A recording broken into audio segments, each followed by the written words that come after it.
Hello everyone and welcome to your own show of economics that is economics on the move. Last video में हमने government budget की starting कर दी है और इस वीडियो में गवर्नमेंट बजट के कुछ और हिस्से की तरफ हम मूव करेंगे, कुछ और चीज़ें समझने की कोशिश करेंगे। शुरू करने से पहले हर बार की तरह मैं अपने व्यूवर से ये रिक्वेस्ट करता हूँ कि आप हमारी वीडियो को और लोगों तक पहुँचाइए और लोगों तक सब्सक्राइब करिए। और आप में से जितने लोग इस वीडियो को देख रहे हैं जिन्होंने सब्सक्राइब नहीं किया, मैं प्लीज़ रिक्वेस्ट करता हूँ कि आप हमें सब्सक्राइब करिए। Subscription means a lot for us like economics on the move. इसके साथ ही साथ आप हमें social media platform Facebook, Instagram और ट्विटर पे भी फॉलो करिए। अगर आप वहाँ पे देख रहे हो तो प्लीज़ हमारी वीडियो को लाइक करिए, हमारे पेज को फॉलो करिए और लाइक भी करिए। तो चलिए स्टार्ट करते हैं। लेट अस सी कि 113th वीडियो में लेक्चर में हम किस चीज़ को लेके आज डिस्कशन करने वाले हैं गवर्नमेंट बजट में।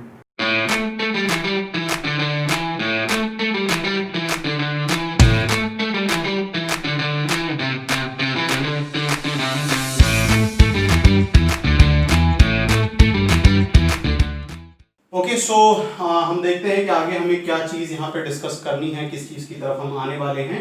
आज हम थोड़ा सा बजट के कंसेप्ट पे, उसके ऑब्जेक्टिव पे बात करने वाले हैं कि ये क्या चीज़ होती है। इसको थोड़ा सा और डीप में जाके हम समझने की कोशिश करेंगे। तो बजट के बारे में हमने देखा कि बजट क्या होता है। रेवेन्यू और एक्सपेंडिचर का एक एनुअल फाइनेंशियल स्टेटमेंट होता है जो बताता है कि आने वाले साल में सरकार किन किन एरियाज से कितना पैसा जनरेट करेगी और कहाँ कहाँ पे खर्च करेगी।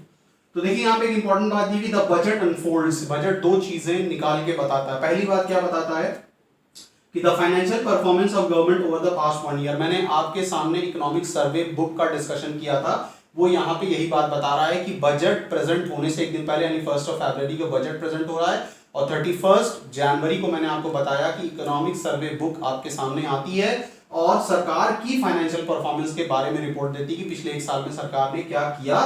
साथ ही साथ the financial program and policy of government for the next 1 year. और नेक्स्ट डे बजट आता है जो ये बताता है कि सरकार आने वाले टाइम में, आने वाले नेक्स्ट ईयर में क्या काम करने वाली है। पूरे साल सरकार किस तरीके से अपनी गवर्नेंस को लेके आगे बढ़ने वाली है। आगे बढ़ते हैं। अगली बात इसमें क्या है कि the program and policies of government are known as the budgetary policy of the government और द फिस्कल पॉलिसी। अब देखिए ये जो सरकार की अपनी प्रोग्राम होती है, सरकार की अपनी पॉलिसी होती है, यानी सरकार किस तरीके के प्रोग्राम्स को इंप्लीमेंट करने वाली है, कैसी पॉलिसी बनाने वाली है देश को लेके, देश के लिए या देश के जनमानुष के लिए, आम आदमियों के लिए क्या चीजें देने वाली है, किस सेक्टर को या किस इंडस्ट्री को कितना पैसा प्रोवाइड करने वाली है। इन तमाम चीजों को जब हम असेंबल्ड करके एक जगह करते हैं तो हम इसको budgetary policy of the government कहते हैं या फिर हम इसको फिस्कल पॉलिसी भी कहते हैं सरकार की। अब देखिए यहाँ पे एक बात और मैं बता देता हूँ, फिर से रिमाइंड कर देता हूँ। आपको पता है कि दो तरीके की पॉलिसी होती है। एक होती है मॉनेटरी पॉलिसी जो कि रिजर्व बैंक ऑफ इंडिया बनाता है और दूसरी हमारी जो पॉलिसी होती है वो फिस्कल पॉलिसी होती है, यानी सरकार की प्रोग्राम और पॉलिसी जो कि बजट के शेप में सरकार प्रेजेंट करती है हम लोगों के सामने। उसके बाद क्या, it has two aspects that is revenue and expenditure, यानी बजट में दो चीजें छुपी होती हैं। एक तो सीधे सीधे रेवेन्यू के बारे में बात करती है और दूसरी चीजें पूरी पूरी एक्सपेंडिचर के बारे में बात करती है। Therefore or thus the government budget is a statement of expected receipts and the expected expenditure। इसी बात की तरफ मैं अभी इशारा भी कर रहा था कि जो गवर्नमेंट बजट होता है वो असल में एक्सपेक्टेड बात करता है, फ्यूचर की बात करता है। वो करंट टाइम्स की बात नहीं करता रहता है कि करंट टाइम्स पे सरकार के पास कितना पैसा, बल्कि वो बताता है कि फ्यूचर में कितना पॉसिबल है कि सरकार रेवेन्यू जनरेट कर लेगी और फ्यूचर में कितनी पॉसिबिलिटी है कि सरकार को किन किन एरियाज पे एक्सपेंडिचर करना है। ऑब्वियसली बात है, खर्चा तभी पॉसिबल हो सकता है जब सरकार खजाने को इकट्ठा कर पाए, खजाने में सरकार के कुछ पैसा आ पाए। तो ये तो था छोटा सा एक कंसेप्ट, आगे हम ऑब्जेक्टिव की तरफ आ जाते हैं। ओके, सो वीडियो नंबर 113 का जो नेक्स्ट चीज है जिसपे हमको डिस्कशन करना है वो ऑब्जेक्टिव ऑफ गवर्नमेंट बजट है। यानी गवर्नमेंट बजट जो बनाया जाता है, यानी सरकार जो रेवेन्यू और एक्सपेंडिचर की रिपोर्ट पार्लियामेंट में प्रेजेंट करती है, उसका अपना एक मकसद होता है। वो अपने एक ऑब्जेक्टिव को लेके वो प्रेजेंट किया जाता है जो साल भर के लिए होता है, यानी अगले साल के लिए होता है। अगले साल को दिमाग में रख के उसको लिया जाता है। तो सबसे पहला उसमें ऑब्जेक्टिव क्या होता है, जीडीपी ग्रोथ। जीडीपी ग्रोथ का मतलब, जीडीपी का मतलब ग्रॉस डोमेस्टिक प्रोडक्ट होता है। जीडीपी जहां पे हमने डिस्कशन किया है, आप अगर देखो तो ऊपर कहीं मेरे सर के ऊपर एक लिंक आ रहा होगा बैंक जीडीपी से रिलेटेड, मैक्रो इकोनॉमिक्स से रिलेटेड। मैं वहां पे रिक्वेस्ट करूंगा कि आप उस मैक्रो इकोनॉमिक्स की प्लेलिस्ट में जीडीपी को सर्च करिएगा and you will get the video जहाँ पे हमने जीडीपी के बारे में बहुत डिटेल में डिस्कशन किया, आपको चीज़ें समझ में आ जाएंगी। बस एक नटशेल में बता देता हूँ कि जीडीपी ग्रोथ अगर हम बात करते हैं ग्रॉस डोमेस्टिक प्रोडक्ट, तो यहाँ पे ये प्रोडक्शन की बात कर रहा है कि भारत की बाउंड्री के अंदर 3 महीने या फिर 1 साल के अंदर कितना प्रोडक्शन हो रहा है, उस पर जो रिपोर्ट्स वगैरह आती हैं। अब जीडीपी ग्रोथ जितना होगा, जितना ज़्यादा प्रोडक्शन होगा, उसका मतलब कि फैक्ट्रियाँ उतना काम करेंगी, उतने लोगों को एम्प्लॉयमेंट मिलेगा, रोजगार बढ़ेगा और इकोनॉमी का जो पहिया है वो बहुत तेज़ी से या प्रॉपरली मूव करेगा।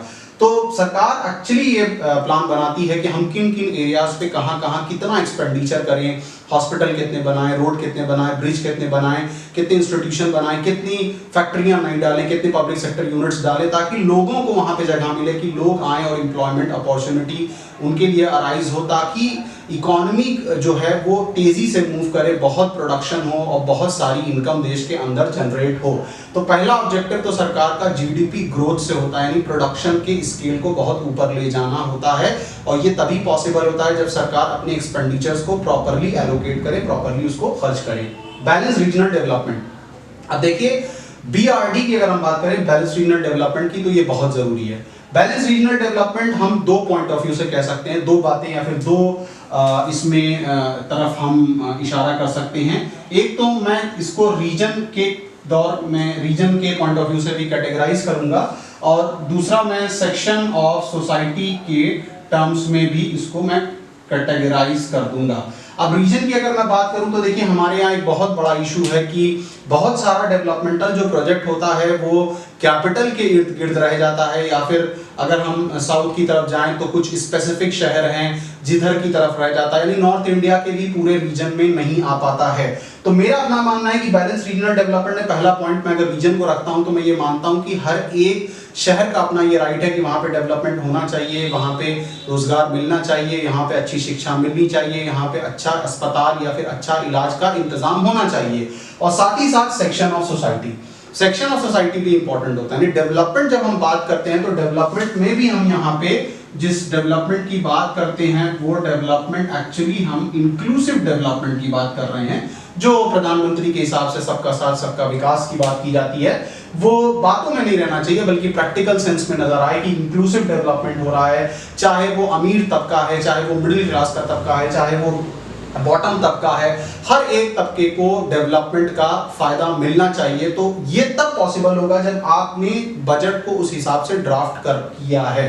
तीसरा एलोकेशन ऑफ रिसोर्सेज, अब रिसोर्सेज को किस तरीके से बांटा जाए। अब रिसोर्सेज को अगर इस तरीके से बांटा जाएगा कि सारा पैसा, सारा फंड, सारा लोन सिर्फ अमीरों को दे दिया जाए, तो ऑब्वियस सी बात है कि जो स्मॉल मीडियम इंटरप्राइजेज हैं या फिर छोटे कल कारखाने हैं वो तो मर जाएंगे, उनके पास कुछ बचेगा ही नहीं।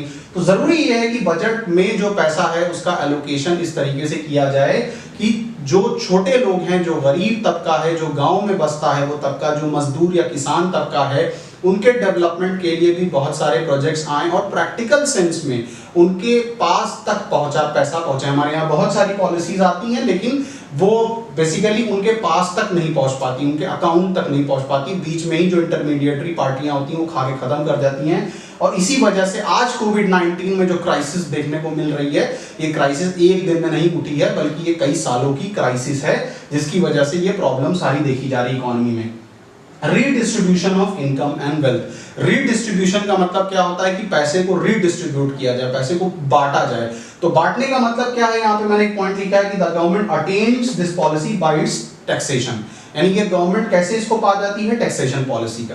आपको पता है कि बहुत तरीके की टैक्सेशन पॉलिसीज होती है, प्रोग्रेसिव, रिग्रेसिव बहुत होती है। हमारे यहाँ जो टैक्सेशन पॉलिसी फॉलो की जाती है वो प्रोग्रेसिव इन नेचर है। प्रोग्रेसिव इन नेचर का मतलब ये हो गया कि जो जितना अमीर होगा वो उतना ज्यादा टैक्स पे करेगा, जो गरीब है वो बिल्कुल टैक्स नहीं पे करेगा अगर वो उसके दायरे में आ रहा है। तो इससे होता क्या है कि सरकार अमीरों से टैक्स लेती है और उसके बाद अपनी प्लान एंड पॉलिसी के तहत उसी पैसे को गरीब लोगों में या गरीब जनता में या मजदूरों में या किसानों में या रिक्शा चलाने या फिर इस वर्ग में उस पैसे को बांटती है ताकि इंक्लूसिव डेवलपमेंट नजर आए कंट्री के अंदर। एम्प्लॉयमेंट अपॉर्चुनिटी आज के वक्त का सबसे बड़ा मुद्दा है, बजट में भी ये चीज देखी जाती है और आपने देखा होगा कि टाइम टू टाइम जब बजट आता है तो उसके बाद सबसे ज्यादा इसको तीखी नजर से या क्रिटिक एनालिसिस इसका होता है इस पॉइंट ऑफ व्यू से कि इस बजट में ऐसा क्या खास है कि लोगों को रोजगार मिलेगा। रोजगार मिलने का मतलब है सरकार ऐलान कर देती है कि हम 100 कॉलेजेस बनाएंगे, 100 यूनिवर्सिटीज़ बनाएंगे, हम इतने रोड बनाएंगे, हम इतने ब्रिजेस बनाएंगे, हम इतनी फैक्ट्रियां डालेंगे, हम पब्लिक सेक्टर यूनिट्स डालेंगे। तो इसमें दो तरीके से एम्प्लॉयमेंट जनरेट होता है। एक तो टेम्परेरी एम्प्लॉयमेंट होता है कि जब वो चीज़ें बन रही हैं, यानी वो कल कारखाने बन रहे हैं, वो फैक्ट्रियां बन रही हैं, कॉलेज बन रहा है, रोड बन रहा है, तो उस पे जो मजदूर लगेंगे उनको 6 महीने 8 महीने तक मजदूरी मिलती रहेगी, वो उससे जुड़े रहेंगे। उसके बाद क्या होता है कि उसके बाद एक परमानेंट एम्प्लॉयमेंट अपॉर्चुनिटी आती है, यानी हॉस्पिटल्स हैं तो उसमें वैरायटी ऑफ पोस्ट हैं, कॉलेजेस हैं तो उसमें वैरायटी ऑफ पोस्ट हैं, और भी बहुत सारे इस तरीके से फैक्ट्रियां तो वैरायटी ऑफ पोस्ट हैं।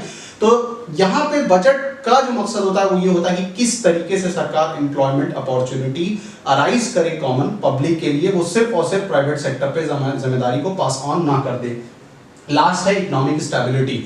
ये एक बहुत इंपॉर्टेंट काम होता है। बजट के थ्रू सरकार कोशिश ये करती है कि इकोनॉमी के अंदर यानी अर्थव्यवस्था के अंदर एक स्टेबिलिटी रहे, बहुत ज़्यादा उतार चढ़ाव ना रहे, बहुत ज़्यादा चीज़ें ऊपर या नीचे को ना भागती रहें। इसीलिए यहाँ पे लिखा है correcting inflationary and deflationary gap, यानी जो प्राइजेस बहुत तेज़ी से शूट अप कर जाती है, इकोनॉमी में एकदम ऊपर भागने लगती है, रातों रात प्राइजेस बहुत ऊपर चली जाती हैं, इसके लिए जरूरी होती है कि सरकार बहुत ज्यादा पैसा खर्चा ना करे, बल्कि थोड़ा सा एक्सपेंडिचर लेवल को मेंटेन करके चलता रहे। हमने मैक्रो इकोनॉमिक्स में इन सारी चीजों के ऊपर काफी डिस्कशन किया है। मैं आपसे रिक्वेस्ट करूंगा कि मेरे सर के ऊपर बैंकिंग की लिस्ट आ रही होगी, बैंकिंग को अगर आप जाके देखो, थोड़ा सा मॉनेटरी पॉलिसी को समझो, तो बात आपको और अच्छे से समझ में आ पाएगी। तो ये तो था सरकार का गवर्नमेंट बजट, जिसका अपना कुछ ऑब्जेक्टिव होता है, और उस ऑब्जेक्टिव को सरकार बहुत सारे रेवेन्यूज से को इकट्ठा करने के बाद एक्सपेंडिचर्स के थ्रू इंप्लीमेंट करने की कोशिश करती है, उसको प्रैक्टिकल शेप देने की कोशिश करती है। Okay, so objective of government budget, जो कि हम वीडियो नंबर 113 पे डिस्कस कर रहे हैं, इसके बाद छोटा सी एक और चीज उसको भी यहाँ डिस्कस कर लेते हैं। यहाँ पे देखिए क्या है कि article 112 of the Indian constitution, अभी जो हमने पढ़ा लास्ट लेक्चर में 112 में, हमने उसमें बताया था कि आर्टिकल 112 इंडियन कॉन्स्टिट्यूशन का ये बताता है कि हर एक सेंट्रल गवर्नमेंट के लिए जरूरी है कि वो बजट को प्रिपेयर करे और पार्लियामेंट में प्रेजेंट करे। सेम वे में आर्टिकल 202 ऑफ द कॉन्स्टिट्यूशन ये रिक्वायर करता है, ये बात बताता है, ये बात मैंडेटरी करता है किसके ऊपर, स्टेट गवर्नमेंट के ऊपर, कि वो बजट को प्रिपेयर करे और प्रेजेंट कहां करेगा, स्टेट असेंबली में करेगा। तो ये एक छोटी सी इंफॉर्मेशन थी जो मैं आपको देना चाहता। दूसरी बात, अक्सर आपने सुना होगा फिस्कल डिसिप्लिन, फिस्कल डिसिप्लिन। तो ये फिस्कल डिसिप्लिन का, फिस्कल पॉलिसी अभी मैंने देखा वो क्या था, budgetary policy of the government थी। तो इसमें फिस्कल डिसिप्लिन का क्या मतलब हुआ? अब डिसिप्लिन का मतलब आप समझ रहे होंगे, डिसिप्लिन का मतलब होता है कि बहुत ज्यादा डिसिप्लिन वे में रहना, बहुत ज्यादा चीजों को डिस्टर्ब नहीं करना, एक अनुशासन को फॉलो करते रहना, रूल रेगुलेशन को फॉलो करना, उससे दाएं बाएं ना निकलना, उसको ब्रेक ना करना। तो फिस्कल डिसिप्लिन यानी फिस्कल में डिसिप्लिन रहने का क्या मतलब है? It refers to state of balance between government revenue and government expenditure, यानी ये जो सरकार की रिसीट होती है और सरकार की ये जो एक्सपेंडिचर्स होते हैं, इनके बीच में बहुत ज्यादा उतार या बहुत ज्यादा डाउनफॉल नहीं आना चाहिए। अगर ये आ रहा है तो सरकार इसको चेक करे, और इसी को हम फिस्कल डिसिप्लिन कह रहे हैं। सरकार कभी कभी अपने एक्सपेंडिचर्स को बहुत ज्यादा बढ़ा देती है या फिर बहुत ज्यादा काट देती है, तो ये एक्सेस की कोई भी कैटेगरी अगर हो गई है तो ये फिस्कल डिसिप्लिन नहीं होगा, और हमको फिस्कल डिसिप्लिन बनाना होगा। हमारे जो खजाने हैं और हमारे जो खर्चे होते हैं उसको सरकार को बैलेंस करके चलना पड़ता है। तो ये एक सिंपल सी और छोटी सी चीज थी, आप स्क्रीनशॉट भी ले सकते हैं। वीडियो नंबर 113 में हमने पूरा कंसेप्ट को डिस्कस किया, ऑब्जेक्टिव को डिस्कस किया। 114 की तरफ हम आएंगे तो और कुछ इंपॉर्टेंट एरियाज को अनफोल्ड करने की कोशिश करेंगे। सो आपको इकोनॉमिक्स ऑन द मूव अगर अच्छा लगता हो तो आप प्लीज कमेंट भी हमें किया करिए, और साथ ही साथ हमारी वीडियोस को ज्यादातर लोगों तक शेयर करिए। सब्सक्राइब नहीं किया है तो सब्सक्राइब कर लीजिए। सोशल मीडिया प्लेटफॉर्म पे देख रहे हो तो वहां पे भी हमारे पेज को फॉलो कर लीजिए और दूसरे लोगों को शेयर कर दीजिए। So stay blessed guys and keep on watching economics on the move. Thank you.